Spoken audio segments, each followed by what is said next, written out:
हम लक्ष्मी चौधरी अहाँ सब गोटे के गोर लागे छी। आई हम एकटा पावनि के गीत गाबि रहल छी।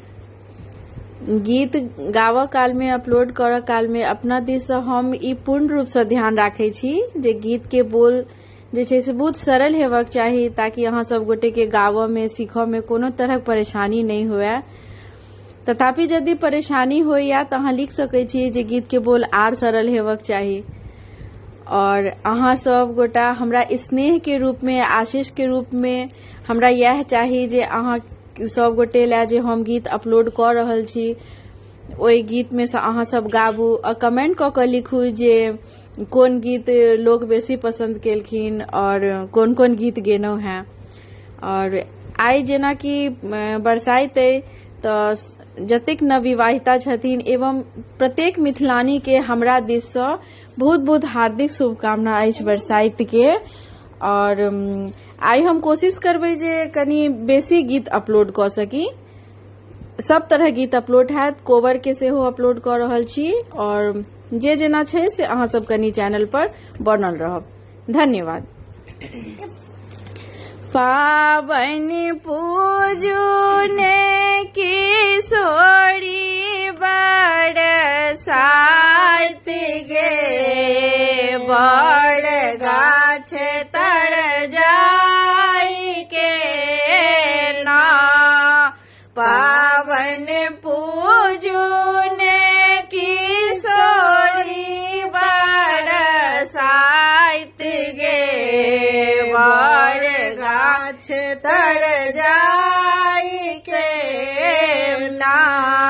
पूजन धवल किशोरी चलली साजी काखक तोड़ दबेली। पूजन धवल किशोरी चलली साजी काखक तोड़ दबेली। माथे बोहनी धेली बर लेली सुती गाथी गे, बड़ गाछ तर जाई के ना।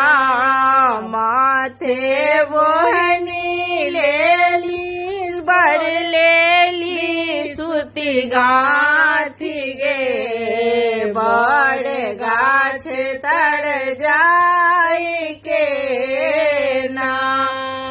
चलली सासू अम्मा साथ रौद अपार खाली पैर। चलली सासू अम्मा साथ रौद अपार खाली पैर। सासू तनली छता दियावा के माथ गे, बड़ गाछ तर जाई के ना।